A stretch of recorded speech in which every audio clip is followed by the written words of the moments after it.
Welcome to Wealth and Means, advice dressed up like hard work. Happy 250th Independence Day to our listeners in the USA.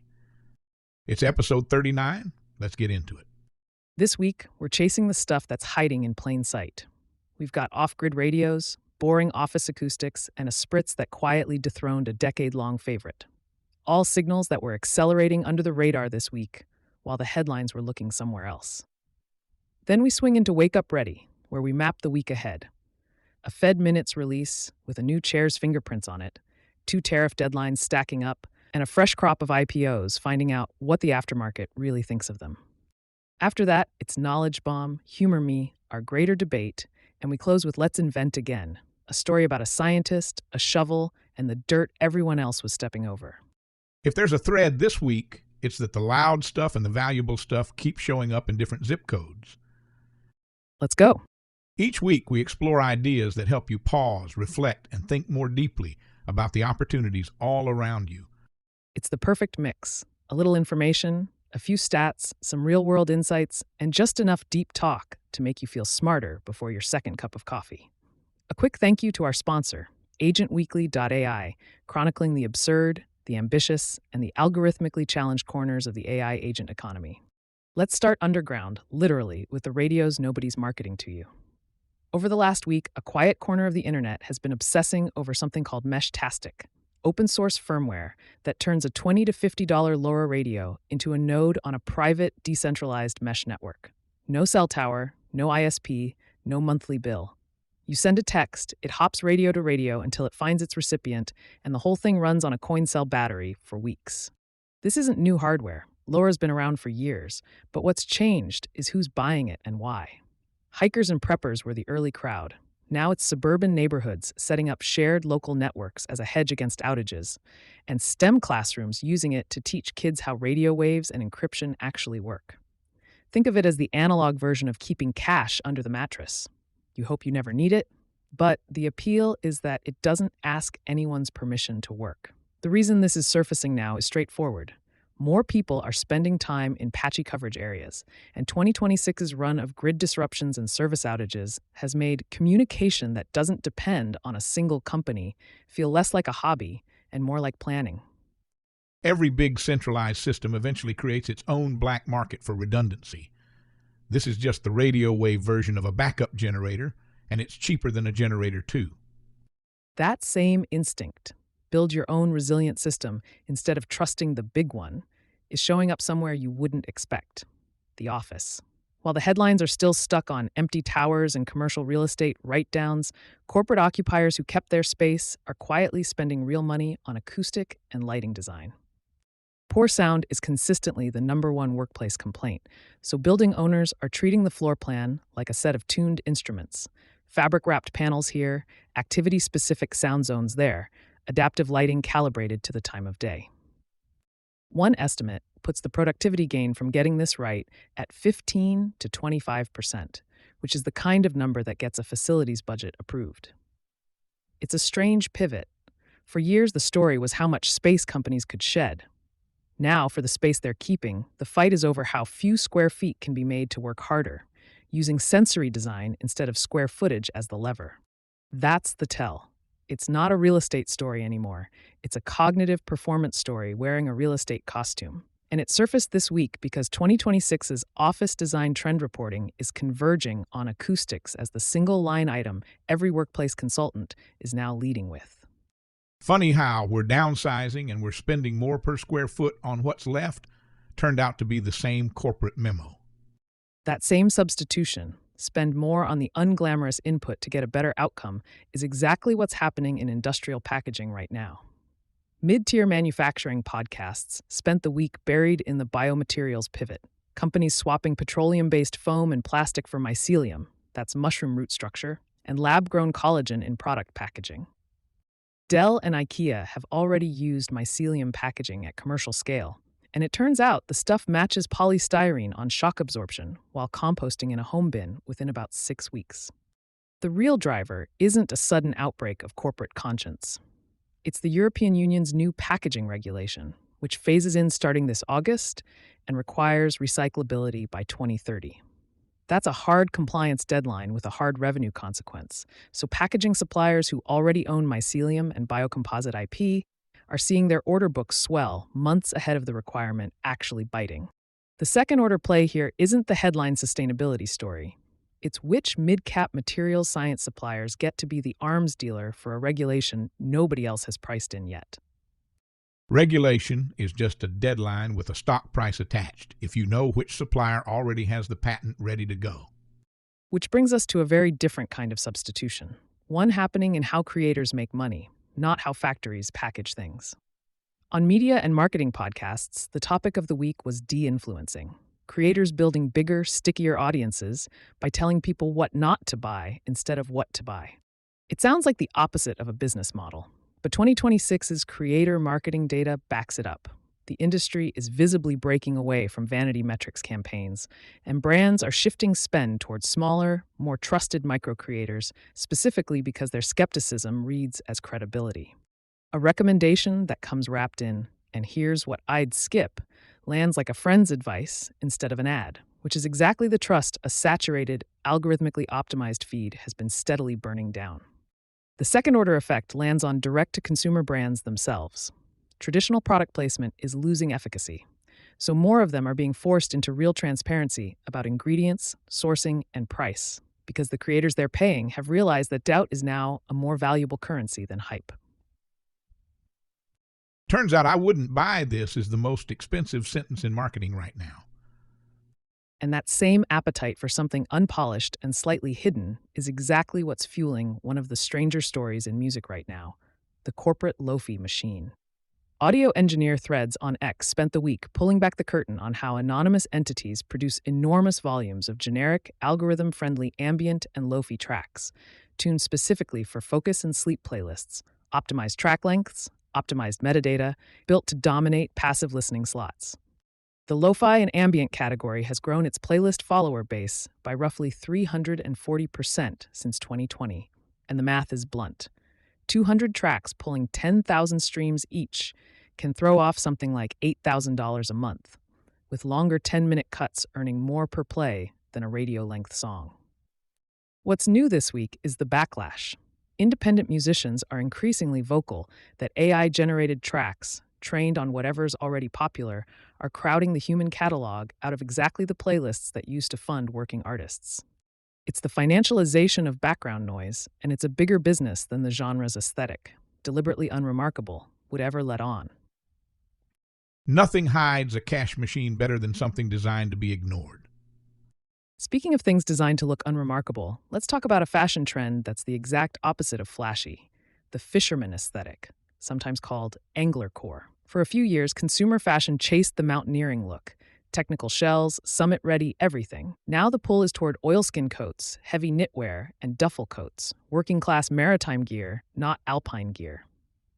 Barbour's 2026 collaboration with the Scandinavian label Gani leaned hard into this, pairing waxed anoraks with Nordic tailoring, and both Prada and Miu Miu have quietly borrowed from the same well. The distinction from old-school gorpcore matters. Gorpcore was about conquering terrain, all technical bravado. Anglercore is about patience, waiting on a riverbank, wearing something that was built to survive salt water rather than built to be photographed. That's driving real revenue to heritage brands that never marketed to fashion buyers in their lives. And it surfaced this week specifically because trade coverage is now calling it the dominant menswear silhouette carrying into the back half of 2026. When the fashion story stops being about status and starts being about durability, that's usually a mood signal, not just a style one. That same rejection of the expected script is showing up in entertainment in the weirdest possible way. It's the hottest week of the summer, and the breakout Google Trends query is Summerween movies. Slasher films, autumnal aesthetics, cozy horror. Search interest more than doubled in the last month, with some trackers showing spikes over 500% for the specific phrase. Consumers, mid-heatwave, are actively searching for the atmosphere of October. That's a direct rejection of the traditional big-budget fireworks and explosions summer blockbuster calendar, and it tells streaming platforms and studios that their seasonal programming grid is now out of sync with actual audience appetite. The reason it's surfacing this week specifically is that Google's own Summergeist trend report just flagged it as one of the defining queries of the season, right as a wave of new slasher releases hit the calendar to meet the demand nobody scheduled for. Consumers are using content to time travel out of the actual weather they're standing in. And if audiences are mentally fleeing summer, plenty of them are still drinking their way through it, just not with the drink you'd expect. For nearly a decade, the Aperol Spritz has owned the warm weather beverage conversation.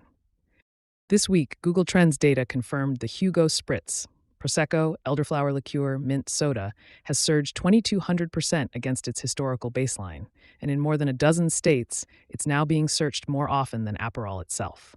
That's not a niche shift. That's a category leader getting quietly outflanked. The practical consequence is a supply scramble for specialty botanicals like Saint Germain-style elderflower liqueur, and any retailer or bar slow to reposition inventory ahead of the rest of summer is going to watch this one walk right past them. It's the cleanest, single, hardest data point of the week, and it happened almost entirely outside of paid marketing. This was TikTok and home bartending content doing the work. Aperol's ad budget used to do alone. A decade of category dominance undone by mint and elderflower. Humbling, honestly. Let's shift from consumer taste to public markets, because the same quiet reallocation pattern is showing up in equities too, starting with a name most people have never heard of, Elite Pharmaceuticals, ticker ELTP, trading over the counter. This week's earnings call showed institutional revenue up 77% year over year on their generic central nervous system product line, but the real catalyst was management confirming they're actively evaluating an uplisting from the OTC market to the NASDAQ exchange. To be clear, this isn't a locked-in timeline. When a shareholder pressed for a specific date this summer, the CEO pushed back hard. But the evaluation itself was enough to pull in algorithmic scanners and retail momentum this week. The second-order play is for the boutique investment banks that specialize in small-cap listing compliance, because Elite is far from the only OTC name quietly weighing the same move to capture institutional liquidity it can't access while it's stuck on the over-the-counter tier. The over-the-counter market is basically the farm league. Everyone's either trying to get called up or trying to look good enough that someone else makes an offer. And while that money is chasing upside in a microcap, a very different type of capital was doing the opposite this week, moving towards safety. Look at the iShares Core 3070 Conservative Allocation ETF, ticker AOK, 30% equities, 70% fixed income, about as close to a capital preservation instrument as you'll find.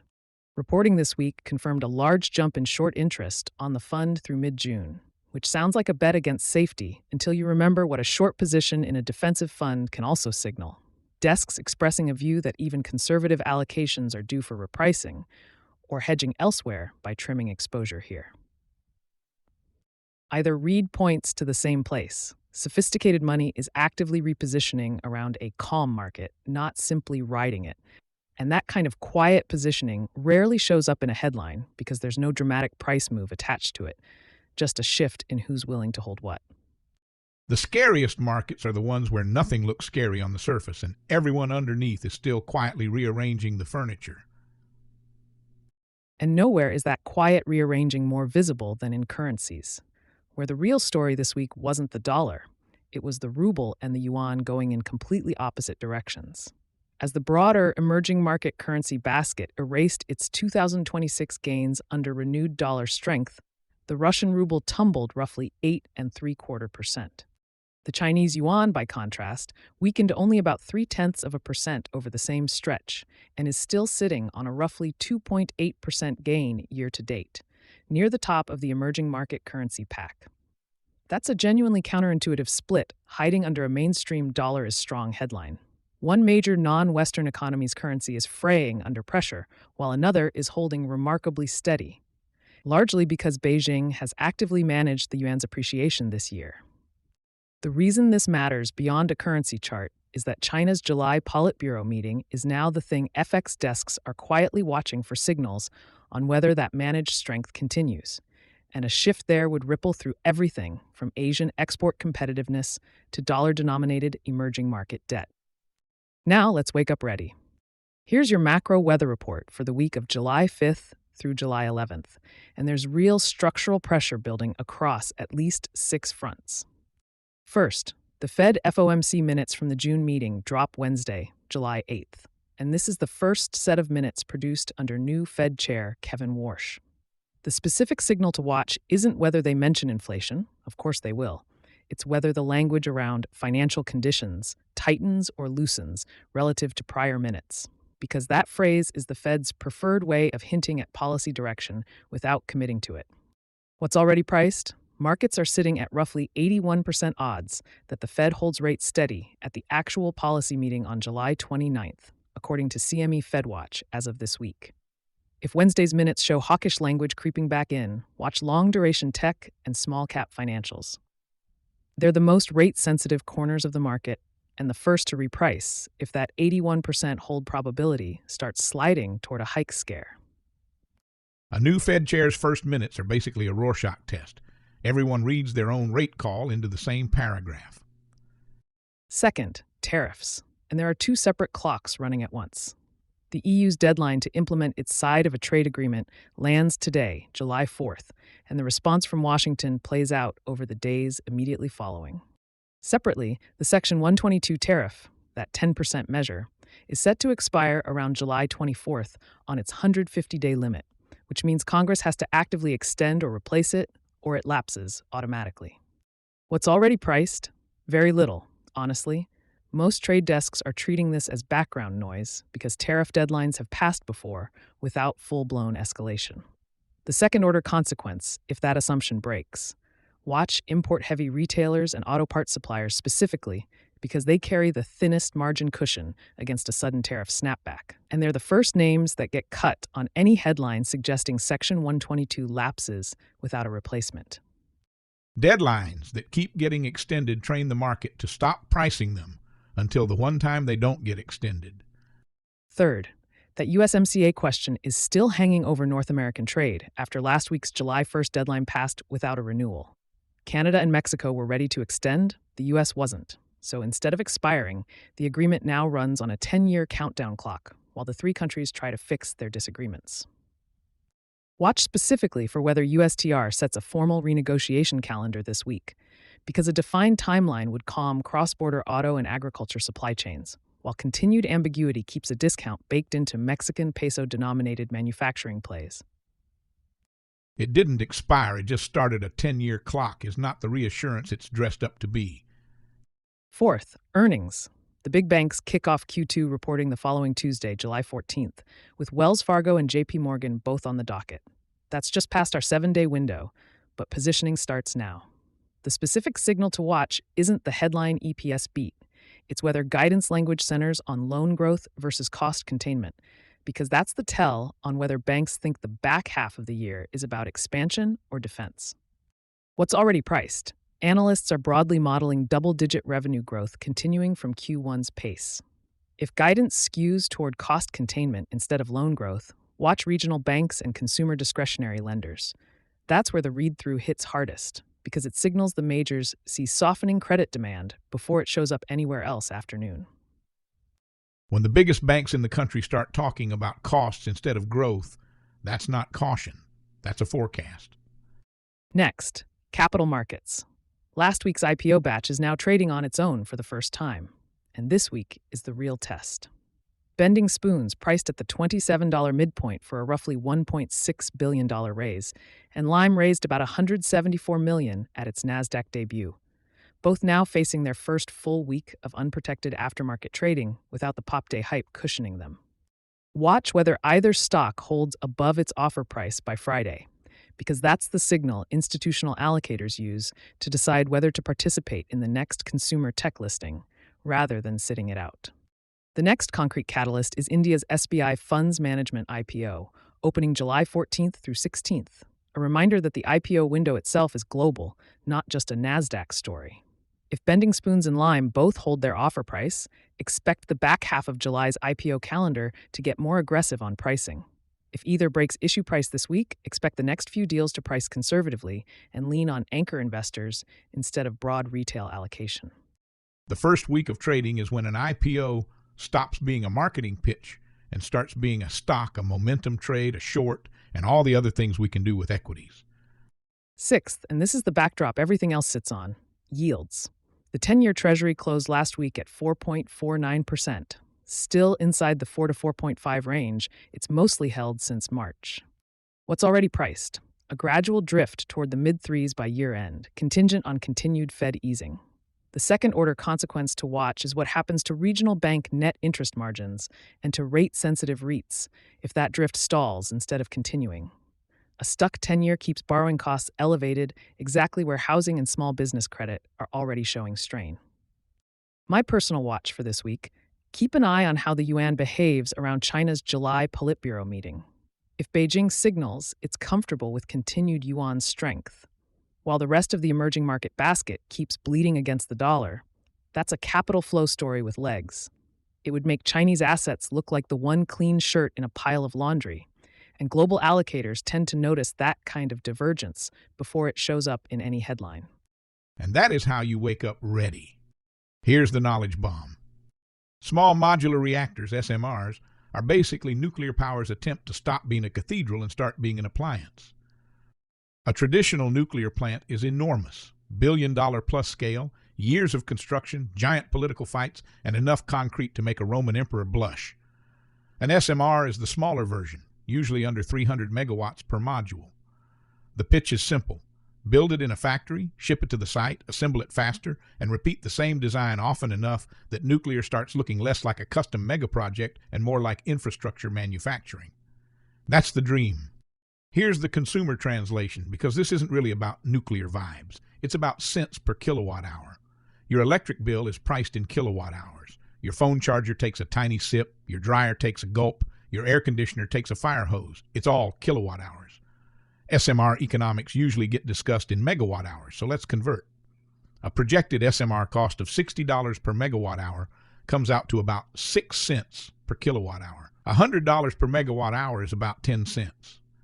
A rough first-of-a-kind project at $150 to $200 per megawatt hour is more like 15 to 20 cents before retail markups, grid costs, taxes, and utility overhead even get added on. So the whole question becomes easy to state. Can small nuclear get down into that 6 to 10 cent zone, or does it stay stuck at 15 to 20? Because at 6 to 10 cents, SMRs get genuinely interesting. At 15 to 20, they're a very expensive science project with a great logo. Solar and wind often produce cheaper electricity on a raw basis, but they're weather dependent. Gas shows up on demand but burns fuel and carries emissions risk. Batteries help, but they store power. They don't create it. SMRs are selling something different: clean, always-on power. Not the cheapest electricity at noon on a sunny day. The electricity you can count on at 3 in the morning during a heat wave when the grid's strained and nobody wants to hear the word intermittency. That's why the data center angle keeps coming up. Companies running huge server operations aren't just buying power, they're buying certainty. And that same certainty matters just as much for industrial parks, mining sites, remote grids, military bases, and heavy manufacturing. But let's not oversell it. As of mid-2026, there are only a couple of real commercial SMR-scale examples running anywhere in the world: Russia's floating academic Lomonosov and China's HTRPM pebble-bed reactor. So yes, SMRs exist. No, nobody's proven yet that they can be built cheaply, repeatedly, and on schedule in the West. That's the entire ballgame. The first reactor proves the physics, the 10th reactor proves the business. Canada is one of the biggest test cases right now. Ontario Power Generation is building the Darlington SMR project using GE Hitachi's BWRX 300 design.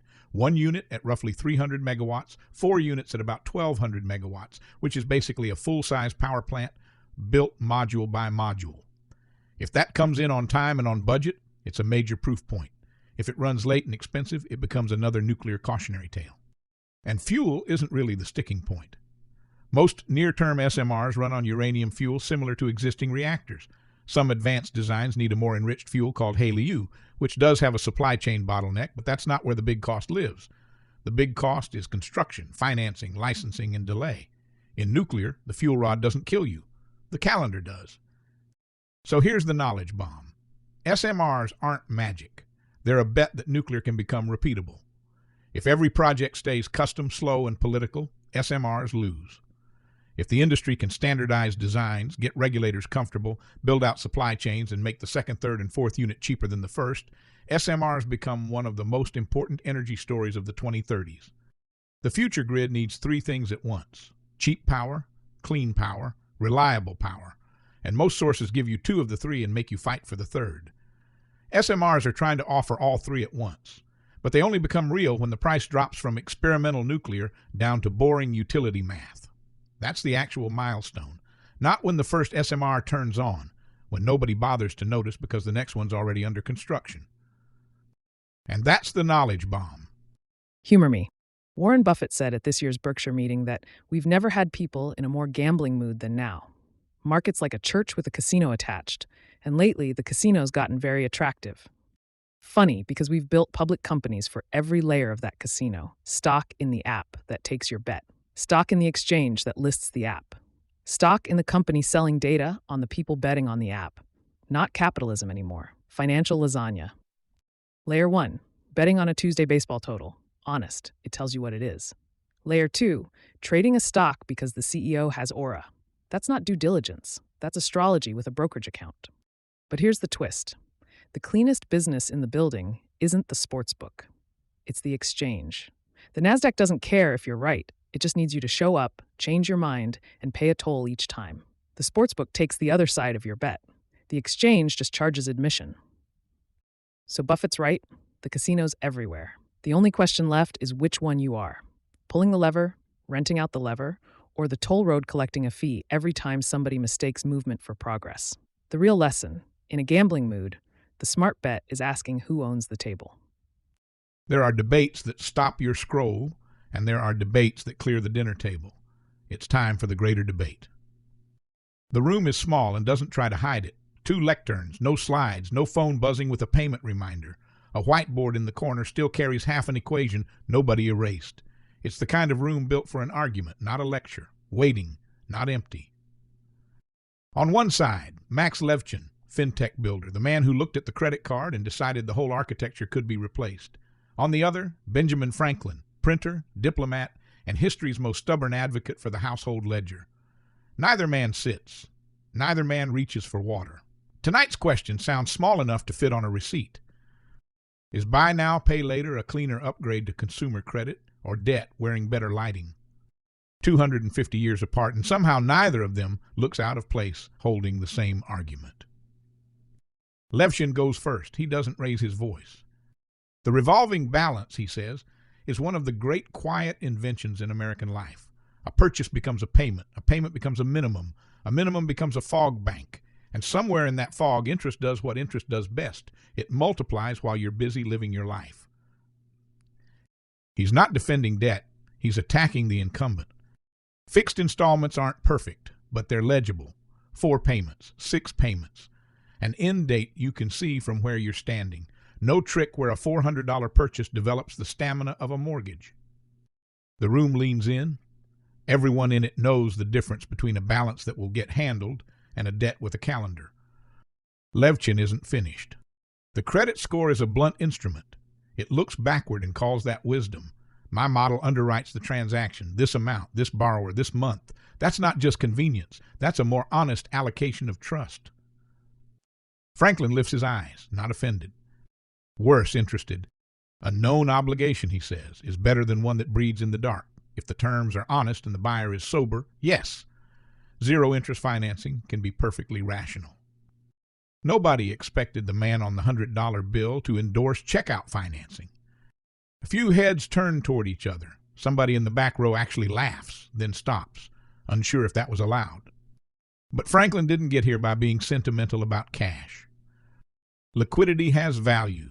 If someone lends me money at no interest and I can keep my own cash working, repairing a roof, stocking a shelf, waiting on the next opportunity, I don't call that decay. I call it arithmetic. Then the blade turns. Not all debt is the same animal. Some finances a want that disappears before the bill does. Some finances capacity, a carpenter's new tools, a certificate that raises a wage, a laptop that earns more than it costs. I am not against debt. I am for purpose. A pause. The room feels the temperature shift. But your product, Mr. Levchin, is transparent. Transparency is not the same as restraint. A clear road can still run off a cliff. He lets that sit before finishing it. Splitting a purchase into 4 small pieces doesn't remove the cost. It removes the feeling of the cost. And once a price stops feeling real, desire starts calling itself planning. I can afford the payment is a counterfeit of I can afford the purchase. Half the phones in the room could testify to that sentence. Nobody laughs. Levchin doesn't flinch. He concedes it outright. Any tool that lowers friction can raise volume. Stack 5 installment plans across 4 merchants. Forget that Friday has teeth. That's not empowerment. That's fragility with a due date. Then he returns fire. But your answer depends on discipline. The system I'm replacing depends on the average person running out of discipline and then monetizes the failure. Telling people to keep a better ledger is a fine sermon. It is not a public architecture. If the mass market alternative is compounding interest and fees that reward the lender when the borrower stumbles, defending restraint while leaving the machine untouched isn't virtue. It's an elegant kind of surrender. Silence, not empty, tight. Franklin trusts character first. Levchin trusts design for the moment character gets tired. And character does get tired. Rent rises, transmissions fail, children outgrow shoes on a suspicious schedule. Franklin doesn't dodge his own weak point. Discipline is not evenly distributed and not always by choice. Sometimes the poor pay more because they have fewer options. Sometimes liquidity isn't optimization, it's survival. A sermon about thrift doesn't fix a transmission. A ledger cannot negotiate with a landlord. That admission doesn't weaken him. It's the most honest thing said all night. Levchin matches it. My own weak point. Underwriting can become a velvet rope with math behind it. A model can look neutral and still learn to exclude unfairly. And if the shopper pays no interest, the merchant pays the fee, which quietly moves into pricing anyway. There is no such thing as frictionless finance. The friction just changes address. By now, the debate has left the checkout page entirely. It was never really about an app. Levchin was asking, how do we build products that are bounded, visible, and less predatory than what came before? Franklin was asking, what does a tool make of the person using it after the purchase is done? Those are not the same question. That's the whole debate right there. Not two people disagreeing about the same thing, but two people examining 2 different rooms in the same house. Neither lectern moves. Neither man extends a hand across the gap between them. This was never staged to end in a handshake. Buy now, pay later can be smarter than a credit card and still dangerous in the wrong hands. It can protect liquidity and still encourage more spending than a person meant to do. It can widen access and still hide the true cost somewhere the buyer never thinks to look.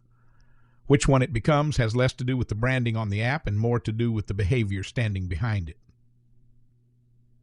Stepping out of the theater for a second in plain voice.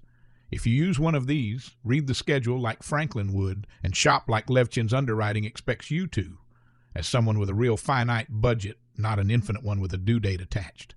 That's not a verdict. It's just the only honest homework either man left you with. And that is the greater debate. Let's invent again.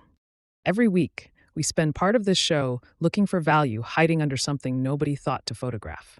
The overlooked thing, the boring layer, the place where the money, the science, or the future is sitting quietly while everyone else is busy staring at the polished surface. So let's end with a story that might be the original version of that idea. And it begins with a man who spent his career studying dirt. In the early 20th century, tuberculosis was one of the great terrors of modern life. It was everywhere. It moved through families, cities, workplaces, and schools. And medicine, for all its growing confidence, had almost nothing to throw at it. The standard treatment was not a miracle drug. It was not a procedure. It was not some precision-guided medical weapon. It was the sanatorium. Fresh air, sunlight, rest, better food, hope with windows. Doctors could help a patient's body endure the disease. They could move them to the mountains, give them clean sheets, and tell them to breathe deeply. But they could not attack the infection itself. Tuberculosis was not just a medical problem. It was a reminder that the modern world still had ancient enemies. Enter Selman Waksman. Waksman was born near Kiev, emigrated to the United States, studied at Rutgers, earned his doctorate at Berkeley, and then became fascinated by something that did not look like the future of medicine at all: soil. Not gold, not oil, not uranium, soil. The stuff under your shoes. The stuff people sweep off the porch. the stuff that developers scrape away before putting up something investors can tour in a hard hat. But Waxman saw something else. He was studying the microorganisms living in soil, and he noticed that certain microbes seemed to be fighting other microbes all the time. Underground, there was a constant chemical war happening at microscopic scale. Bacteria were not just sitting there politely. They were competing, defending territory, producing compounds, and trying to survive. And Waxman had the very unfashionable idea that maybe those tiny weapons could be useful. So his lab built a process. They collected soil samples, they isolated organisms, they screened them again and again and again. Thousands of samples, years of work, no glamour, no heroic montage, no one standing in front of a whiteboard saying, "Let's disrupt infectious disease." It was closer to scientific prospecting. Turn over a rock, test what's underneath, find nothing, turn over another rock. Then, in 1943, one of those samples delivered. A strain of soil bacteria produced a compound called streptomycin, and streptomycin became the first effective treatment against tuberculosis in human history. Think about that for a second.